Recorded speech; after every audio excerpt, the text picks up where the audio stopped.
Ayo, ayo, hayo, hayo, Ohio. Anyways, ayo. Should I say ayo? No, hi. Hola. Bonjour. Bonjour. My name is Clara.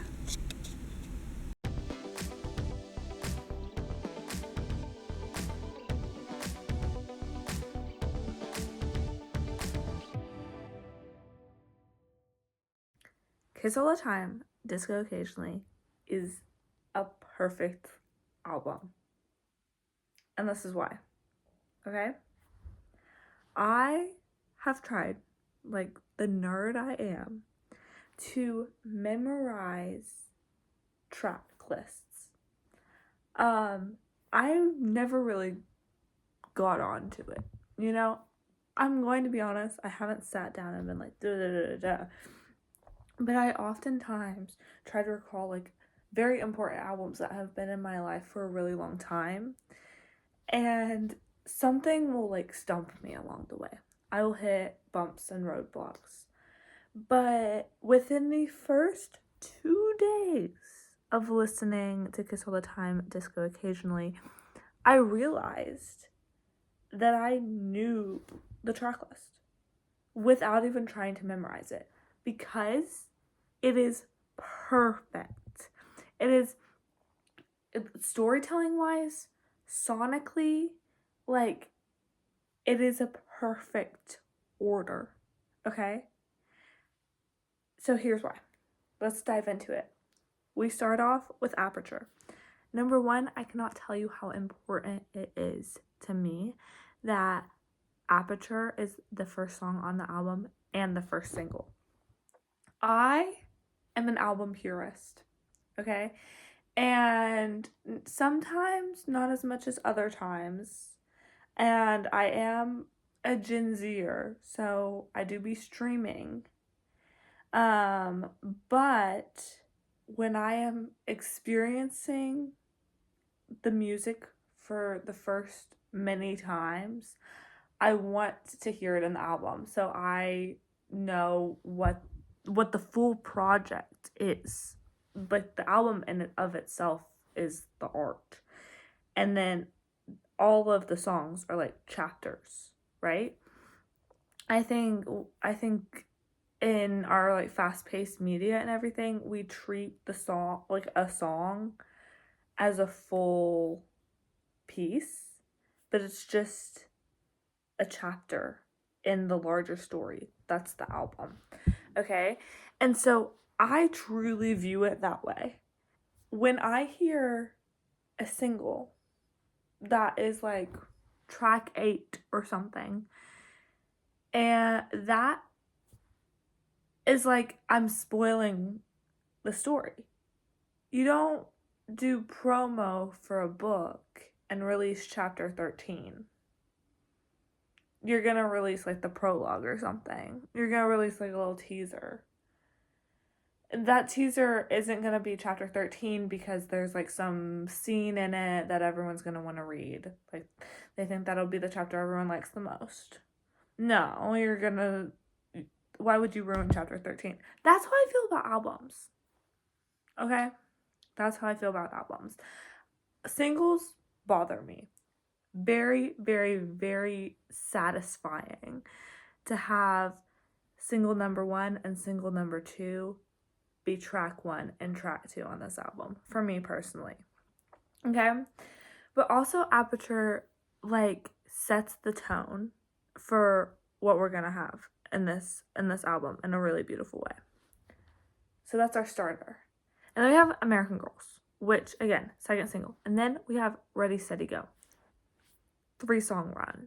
You'll hear music nerds, especially in pop music, talk about the first 3 tracks on an album, and like the 3-song run, because it really like it propels you into the space and it sets the tone and it sets up the story in the album, and people really care about the first 3 songs and what they say.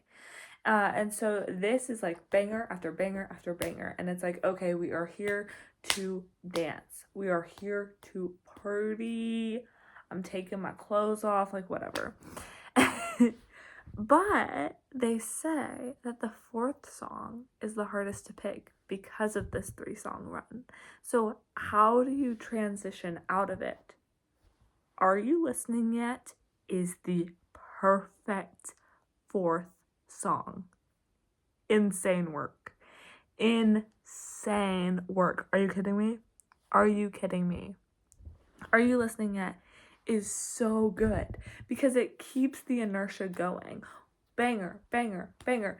And another banger. You're listening. You're like, wait, I thought the first 3 songs were going to be my favorite. This song is also a perfect song? What am I getting myself into? This is insane. Banger, banger, banger. But it also, it's like new ideas. Like, oh, like we're having some internal conflict here. It's introducing a theme. Okay. But you're like, wait, every song on this album is perfect. Where do we go from here? And then we have Taste Back. Taste Back is, we're still running. We're still going. We're on this track, but I'm warning you that we're about to slow down. Taste Back is, you're still dancing, but I'm informing you, I'm letting you know that we might take a rest. You know what I'm saying? It's like you're running on this track. 4-song run. You're still running, but there's a wind, there's a breeze, and you're like being thrown off your course a little bit. We're going in a new direction. We're introducing a new vibe, a new aesthetic. This album has something else to offer you, all right? You can expect something else coming your way, all right? Just so you know, it's not all dance pop. And then The Waiting Game. If this album were on a tape, The Waiting Game would be the end of side A. I don't know if you have to flip the vinyls or not. I don't know. I only have the CD. But we have Act 1 and we have Act 2. Okay. There are 12 songs in this album. The Waiting Game is song 6. It perfectly concludes Act 1. It's a great wrap up, but we're not done yet. It's not actually wrapping everything up. It's saying, all right, we're concluding Act 1, but this isn't over yet, all right? It feels familiar if you've listened to a lot of Harry's older stuff.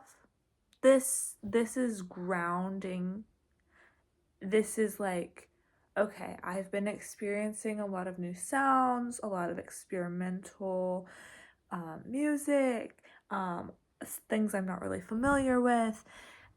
This is re-grounding you, and it's a little bit, it offers you like a breath of familiarity, if that's what you're looking for.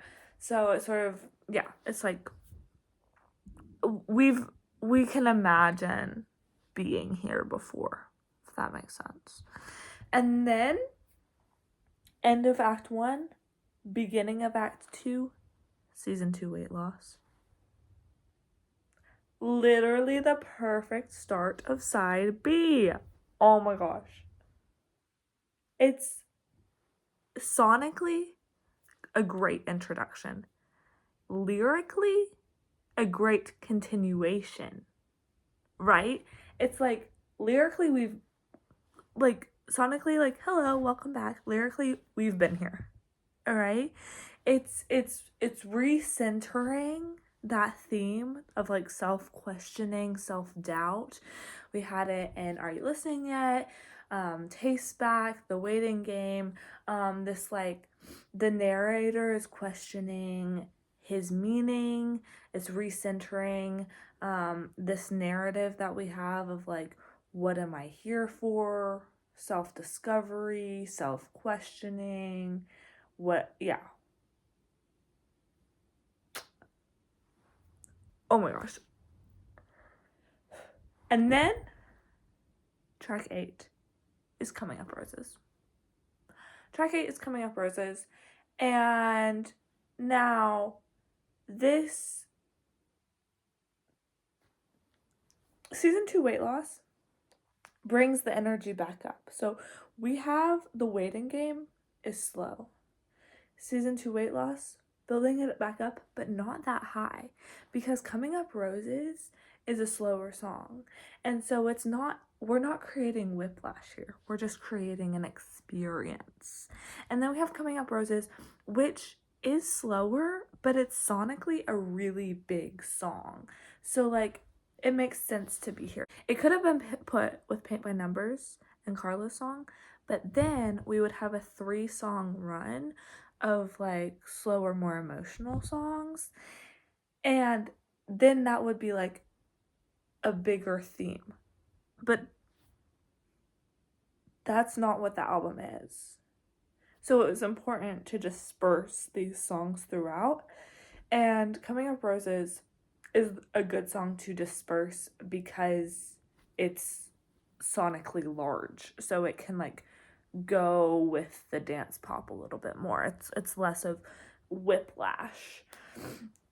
And then we have pop. Track 9 is pop, and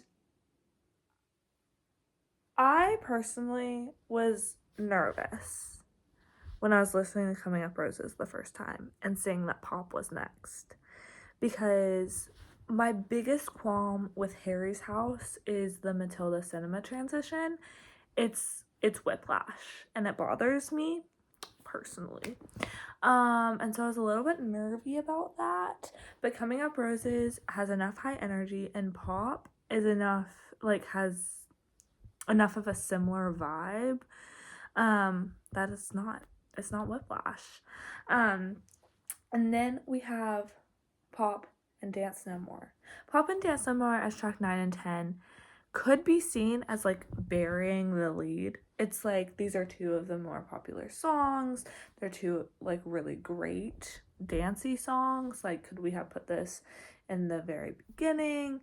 Could this have been an introduction to the album? But I think it's important to like save these really good songs to like reground us in what this is all about, to be like, remember, we're here to dance, we're here to party. Like, I know we're having some slower moments here, we've introduced some new themes, but the overarching theme of this album is we're kissing at the disco, right? And so we're popping and we're dance no moreing and we're having this moment, we're building this back up. It's important to have these really big, really good songs. And I think every song on the album is a 10 out of 10, but those are 2 songs that like when you're making them, you have to know that they're going to be really popular. So potentially it's like I want to remind you that you really like songs on this album in case you haven't been liking them. I don't know, because I think all the songs are 10 out of 10. But I do think it's interesting that they're there, because you could see it as like you're burying them. But it makes sense in the whole context, so you're not if you care about the entirety of the album. And also, with streaming and everything, like, people can pick and choose what they listen to, so maybe that... I don't know.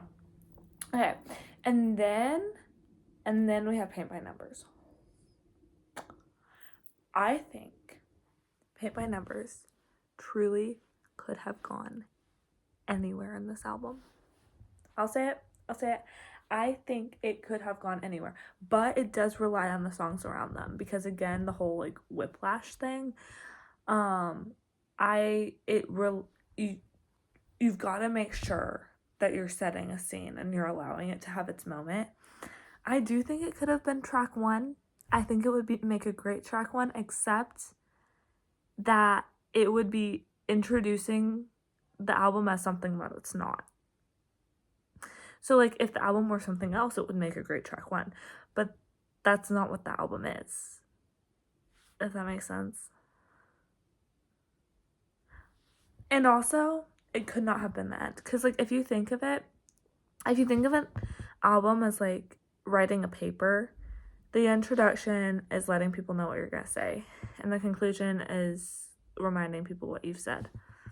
And it could not have been the conclusion because it's kind of introducing a new theme. So it's like second to last, and it's like, and here's a new theme. And then we're going to wrap everything up. So it would not have been able to wrap the entirety of the album up. However, Carla's song is the perfect conclusion. Number one, it's great to go after Paint by Numbers because it starts off really slow, so it's not whiplash. And then it builds up, so it has a slow start and this big build that's very much like, here's all the places that we've been on this album, and it's all waiting there for you. It's the perfect ending message because it's like, you can, like, Harry's being like, yeah, I know what you like. I know what you want to listen to, and you can listen to this whenever you want it. You're welcome. And it's like, it's all waiting there for you. It's just such a beautiful ending message. Oh, it's so good. It's like, you can have this album whenever you want, but also remember that the world is out there and it's waiting for you. Absolutely insane. This album's composition is so satisfying to me as a huge total freaking nerd.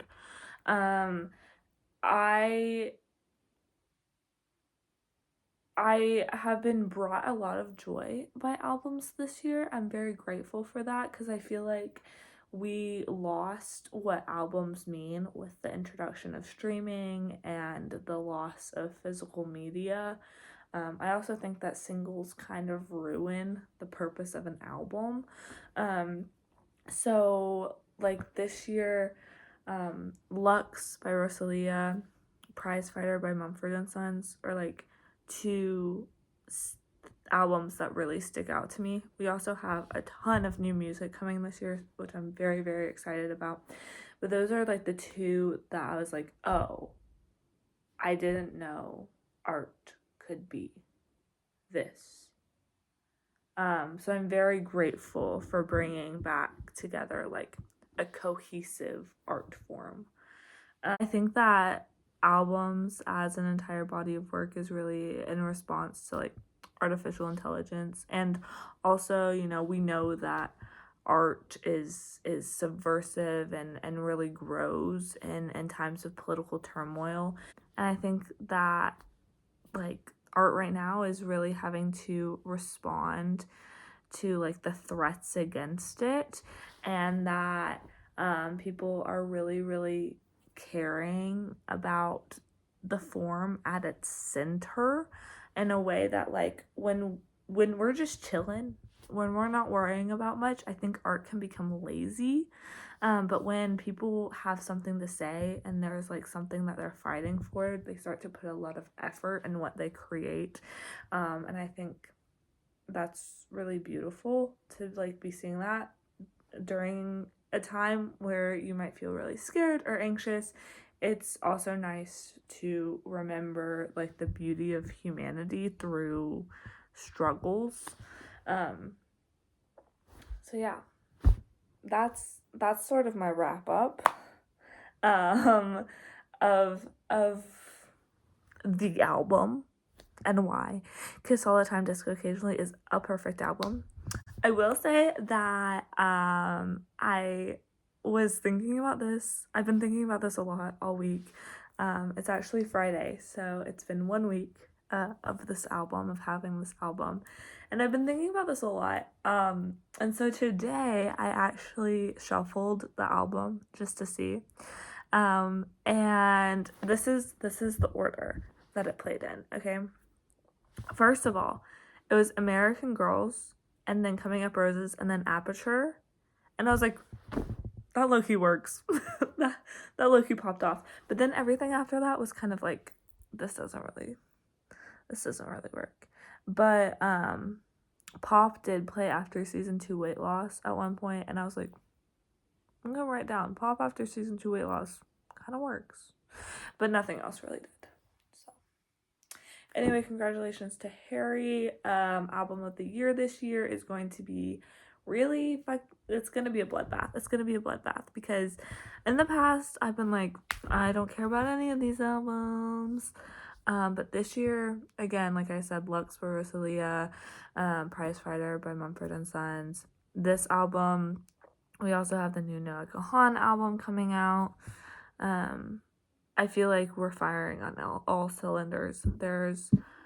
I have on my computer, I've saved a bunch of album release dates. New Arlo Parks album, new Ray album, Zayn, Bleachers, and then also some smaller artists. We have Maisie Peters, Holly Humberstone, artists that I really love. But yeah, it's and there are albums that are yet to be announced. So, new BTS album? What? I'm just scrolling through album release dates. If you go to Metacritic, they have a list of all of the announced albums to be released in like the next 6 months-ish. Oh, and the Casey Musgraves album, which is going to be absolutely amazing. I just know it. So many people are releasing music this year. It's going to be a great year for music, but it's going to be an absolute bloodbath for awards in the coming year. Look, I think they all deserve a Grammy. Give them all a trophy, okay? And then take back some of the ones from the past few years. Could you do that? Okay, bye-bye.